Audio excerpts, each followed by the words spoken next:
မြန်မာနိုင်ငံရဲ့လူသက်တမ်းကိုပြန်မြအနှစ်80ပဲသတ်မှတ်မယ်ဆိုရင်ကျွန်တော်တို့10နှစ်တစ်ချိန်တွက်မယ်ဆိုရင်9ချိန်ပဲရကြမှာပါပထမ10နှစ်ကတော့ဘာမှတတိနားလည်မှုမရှိသေးတဲ့ကလေးဘဝနဲ့ပဲအချိန်ကုန်ခဲ့ကြရတယ်နောက်10နှစ်ကျတော့ကျောင်းသွားကျောင်းပြန်စချက်ရင်းနဲ့ပဲအသက်20ကိုရောက်ရှိလာခဲ့ကြတယ်အသက်20ကျော်ကနေ30နှစ်အတွင်းမှာတော့သင်တန်းတွေတက်အလုပ်တွေလုပ်ရင်းနဲ့ပဲကျွန်တော်တို့ရဲ့ဘဝကိုအချိန်ကုန်လို့ကုန်မသိပဲနဲ့ဘဝကိုဖြတ်သန်းခဲ့ကြရတယ်ဒီလိုနဲ့ကျွန်တော်တို့အသက်30ပြည့်လာခဲ့ကြပါပြီနောက်ထပ်10နှစ်အချိန်အတွင်းမှာမိသားစုဘဝတည်ဆောက်ငွေရှာရင်းနဲ့ပဲကျွန်တော်တို့ကြီးပြင်းခဲ့ကြရတယ်ဒီလိုနဲ့ကျွန်တော်တို့အသက်တွေက40ပြည့်လာခဲ့ကြပါပြီ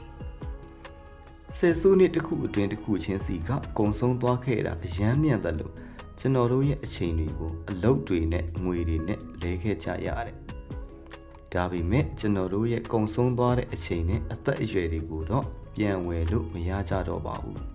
။ဒါကြောင့်ကြံရှိနေသေးတဲ့ဘဝမှာကျွန်တော်တို့အချိန်ကိုအကျိုးရှိရှိအသုံးချကြရအောင်လား။မဖျားနာပေမဲ့ကြိုတင်ကပဲထားပါလူကမပင်ပန်းသေးဘူးဆိုရင်တော့အစိတ်ကူတော့အနာပေးလိုက်ပါအလုပ်တွေဘယ်လောက်များများမိသားစုနဲ့တော့အပန်းဖြေလိုက်ပါ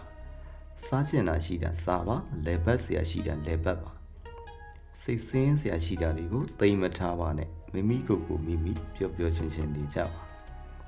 အဖေမေညီကိုမောင်နှမတငယ်ချင်းများမိသားစုဆွေမျိုးများနဲ့အကောင်းဆုံးဖြစ်အောင်နေထိုင်လိုက်ပါ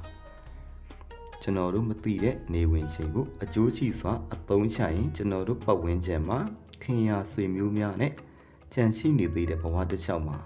အကောင်းဆုံးဖြစ်အောင်နေထိုင်ရင်အပေါင်းအသင်းတွေနဲ့ရင်းရင်းနှီးနှီးပျော်ပျော်ရွှင်ရွှင်နေထိုင်ကြရအောင်ကျွန်တော်တို့ရဲ့ဘဝကိုအကောင်းဆုံးဖြတ်သန်းကြနိုင်ဖို့ဒီဗီဒီယိုလေးနဲ့ချစ်တော်မိတ်ဆွေများအတွက်တင်ဆက်ပေးလိုက်ပါတယ်ခင်ဗျာမင်္ဂလာရှိသောနေ့ကလေးဖြစ်ကြပါစေ